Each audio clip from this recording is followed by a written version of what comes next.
Never one without the other. Hey guys, Kaido here with another guide, and this time it's for Kindred. This champion has gotten some indirect buffs with Kraken buffs and Cleaver and Terminus buffs recently, so let's dive into it. These are her pros and cons. She's a strong team fighter. She has a lot of mobility because of her Q, which is a hop, and she can snowball games because she has such high damage in her kit. But the thing is, when you get behind, it's pretty hard to play the game because you're a pretty squishy champion, and if you're not ahead of the curve or even even, you will not deal that much damage, and you also need bodies in front to pretty much set you up to do that DPS in fights. So what are marks? They give you bonuses pretty much, and these bonuses are: you get attack speed on your Q, you get current health damage on your W, missing health damage on your E, you get also your base attack range increase, and your Q and E range increases also. And after you get your 4 stacks, every stack pretty much gives you all those bonuses each stack you get into the game. And every 3rd stack after your 4th one will be your attack range being increased. So your goal on Kindred is to pretty much try to get to 4 marks as fast as possible, because your base range is 500, so when you get your 4th stack, you get 75 range, which will make you a 575 range champion, and every 3 stacks after that, you get 25 increased range. So for example, you're the same range as Timo and Zarya at 0 stacks, which is your base range. Your 4 stack, you'll be the same range as Varus and Zara, and so on and so forth, and pretty much at your 13th stack, you'll be the same range as Kaylin at 650 range. Now this is where all your marks will be, as it's shown here. I would take a second and pause the video and just look at it, even screenshot it to save for your Kindred games, and actually just put it on a second monitor, or maybe write it down and keep it next to you, and just always look at this while you're playing your Kindred games to understand where your next mark will be, and it'll make it a lot easier to play for those marks. Now knowing all the information that I just showed you, how do your marks work in game? Basically, when a camp gets marked, it will look like this on your minimap. And once you kill it, there will be a 15-second timer basically until the mark disappears off the minimap, and then your next mark will be chosen in the next 45 seconds. And if you never take the mark, as it says, it'll eventually swap after 3 minutes. And lastly, for example, if you're at 5 marks on Kindred, it can only be Krogs, Wolves, Blue, or Red, right? So if only Wolves and Red are up, basically it's a complete coin flip, which it will be, so just be ready to go either side or play for the next objective on the map, which could be a neutral or even Kankian lane. And now finally, runes. These would be the runes you would probably take on Kindred every game. There are some options, so there's Conquer and PTA. Conquer versus the very tankier team comps, or it's gonna be very prolonged fights, and then PTA for very squishy team comps where you're pretty much gonna be 3-hitting them. And then the bottom part of Precision Tree, there's Coup, which is for the early game, and it helps you secure kills because you do a lot of damage. And Last Stand is a scrapping rune, which means it's good for 2-2s and 3-3s, etc. It's pretty much like a kind of scaling rune.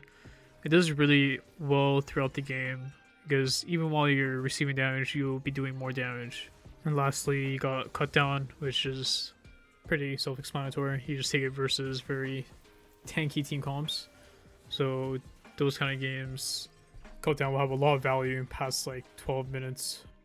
And now for secondary runes, these are my most preferred. You got Inspiration for stable games, and then Domination for your more volatile games. I like taking Relentless Hunter. I don't think Ulti Hunter or Treasure Hunter have much value on Kindred, so I'd rather just take Relentless and have that out move speed combat to run around the map to get some kills. And now finally, let's look at builds.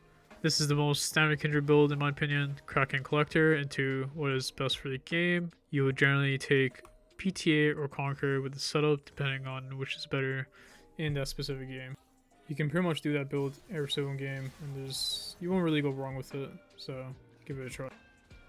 This build is the drop and nuke build. I think it's very OP this season because lethality is such a broken stat. You generally want to take PTA, and then your core items would be cracking Yumus into your crit items like Collector, i.e. BT, Rapfire, or Doms. This is your on-hit builds. You got Kraken, and then you got the newly buffed items, Terminus and Cleaver.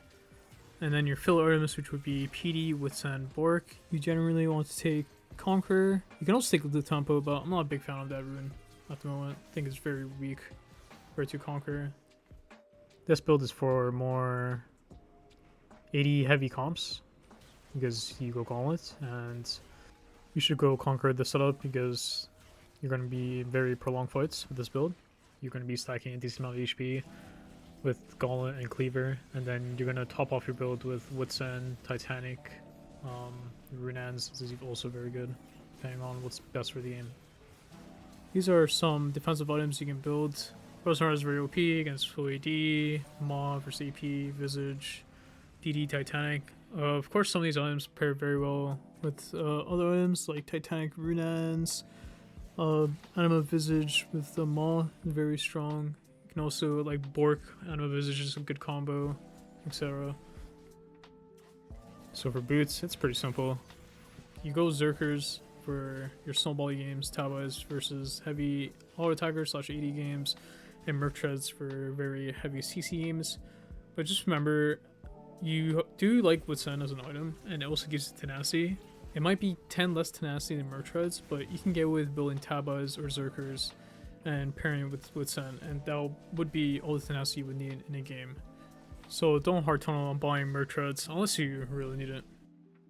Now let's go over matchups. This is a tier list I made for her matchups. I won't go super in depth with them, but I'll give you pretty much the basics of how some matchups do go and just the overall advantages or disadvantages you have in these sections. So let's get into it.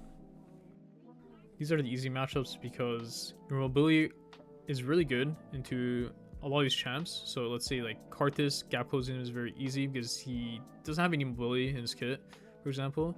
So you run him down. Champs like Olaf are very weak to champions that can use walls because he's a very like simple champ. He just runs at you with his axe. So if you have walls near you, you will just win. Jarvan EQ, you can dodge it. You also do stat check these champs. And also, if you've noticed, a good amount of these champions, they have a decent amount of CC and they're pretty magic damage heavy. And that's because, to me, Kindred does really well into a bit magic heavier champions because she builds Witsend. She has a lot of effective sustain in her kit, especially if you played the Conqueror setup and you're W healing. You won't really die to AP champions, but they did remove the AP shard this season, well, in the recent patches.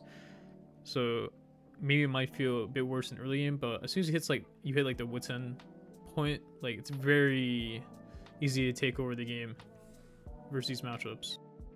Now for annoying matchups, they're just tanks with a lot of CC, except for Ivern, obviously. And you do very well into them because you are pretty good like tank killer because you itemize items like Bork, Cleaver, Kraken, etc.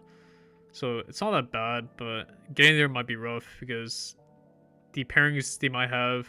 So let's say like Poppy with like a Syndra might be difficult to play against, for example. Or maybe like Tristana Ivern has a lot of mid pressure 2v2, so like trying to invade might be hard because Tristana can have Pro or just be stronger in the 2v2 setting. So trying to get advantages might be a bit harder than versus your normal matchups. But of course, you can win them. So don't be afraid of versing these champs when you do get to see them in game. Just understand your strength as a champion and understand what they can do. And they're usually pretty like weak to your invades if you can find them. But try to avoid them in the more like group setting head on because you have to be very mindful of the CC that they have for their team. And make sure to use your own front line to prevent that from happening. Okay, so now let's talk about in your favor matchups.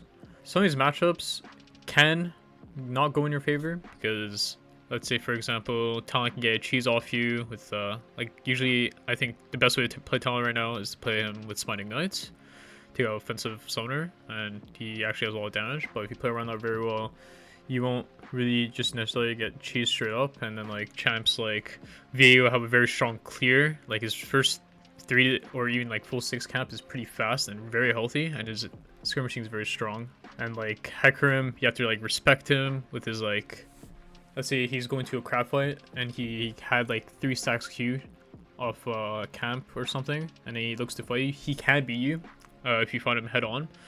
But if you use your mobility and you cut him very well, you can definitely win versus him. So like certain matchups you can lose, but in my opinion these matchups are all in favor of Kindred, as long as you know what the enemy can do to ruin your game. And if you play around that, you can get advantages out of them, because to me this champion is stronger than them in the dueling setting, in the team fight setting, just because of how her ult is and her kit is. I guess I should talk about Gray's matchup, because pretty sure people think this matchup can be Gray's favored, but to me before it was a skill matchup, but over the years I feel like Kindred just straight up beats Graves. Graves cannot handle the 1v1 versus her, and if you try to choose 1v1, like level 2 you lose, level 3 you lose, maybe like level 1 is probably where Graves is strongest, because his E ability is very strong. It gives him like armor, and Kindred doesn't really, it's not really a champion till like 3, but like you can argue that level 2 with like Conquer is very strong, because she can stack it very fast. But yeah, over the time I would say this matchup is very Kindred favored. Okay, let's talk about hard matchups. These matchups are very scary to play. They can, if they find you in the jungle, never, they can actually just straight up 102 you, or even chunk you out of the jungle and push you out, which is actually very bad for your game, because you might lose out on camps, which is gold and XP, and they can make a play on your laner, etc., because you're just straight up pushed out. If you remember what I said at the beginning, I said that this champ needs bodies. Bodies meaning needs frontline, needs people to CC for her to help her get that damage out. And let's talk about like one matchup specifically. Kayn. I would say before this matchup was actually Kindred favored, but considering the new lethality changes this season, I think Blue Kayn is completely disgusting actually when it gets there. And he can just do really demonic pathing and try to avoid you and look for small cheeses. As long as he doesn't fight you head on, like his game is fine, and as soon as he hits Blue Kayn, he will just completely run over the game if you aren't ahead of the curve. So try invading him to deny him from getting to that point. Yeah, any good Kindred player understands that these matchups are terrible in every way possible, because they will just stack check you. If they stick onto you, they just won't get off you. And champs like Lee Sin are so annoying to verse. You can win versus them, don't get me wrong, but if you play this champion challenger games and you verse Lee Sin with like a Syndra, let's say, I use Syndra a lot because I think Syndra is very good versus Kindred and also very good with Kindred, but I'm just gonna use her as my primary example. Like, so much 2v2 pressure on you, they just are able to mark you very well, and any CC will equal kill. But just try to avoid 2v2ing them head on. Try to seek an advantage in some way or another. I suggest playing off your support a lot. Support with Kindred is very OP because usually they have CC and they can be a body. If you have Enchanter, that's also fine. The shields are effective HP, so just think about that while you play against these matchups. But I would just generally dodge them, or even ban them yourself. I don't think you need to ban Belweth and lower elo. Pretty sure not many people play this matchup or this champion. But Lee Sin, good ban. Okay, so let's talk about early game real quick. You basically want to play to invade if you can, play for your marks. You have a lot of ways to make plays because of your mobility in the early game. So keep that in mind when you're trying to be proactive. And remember that the more marks you get, the easier it is to carry the game, and you'll just get OP. In mid game, you want to just fight with your team pretty much, and just look to play for marks. Treat marks as a neutral objective, because it is probably just as important as dragons, as heralds, because when you hit like 8-10 marks, it's pretty unhealthy what Kindred can do to the enemy team because of how much range she will have and all those bonuses she gets into her abilities. Make sure to not solo frontline all the time and be very mindful of your position in the fights so you don't get caught off, and make sure to use your teammates to your advantage. in these fights. And team fighting should be pretty self-explanatory. Just fight with your team. You're an AD carry, so position in the back, and be very conscious of everyone's positioning, so you know how you can possibly ult in a fight. It will take a lot of games to understand when you could have a good ult or bad ult. So just make sure to review those games, and in time, you'll for sure have good ults in your fights. And if you want more, I guess, help on playing Kindred, you can play the AD carry role. The more AD carry you play, the more you understand your job in a fight, because Kindred's job is pretty much the same. She is a marksman. Now let's look at some mechanics. So you got your QE, you can channel at the same time, pretty much. Then you got QW. Doesn't matter when you use your W, the CD will always go to 4 seconds on your Q. And you can also use your W to get vision of an area if you want to try to scout it out. Now you got QW auto, basically full stunning all your abilities on the targets. Now this one is for certain scenarios where you QW and you auto, and you want to E when they get a lot lower, because if you didn't know, your E does % missing health damage. So now we got a trick. Instead of clicking the champion icon to mark someone, you can actually bind shift with your F keys and you can mark someone.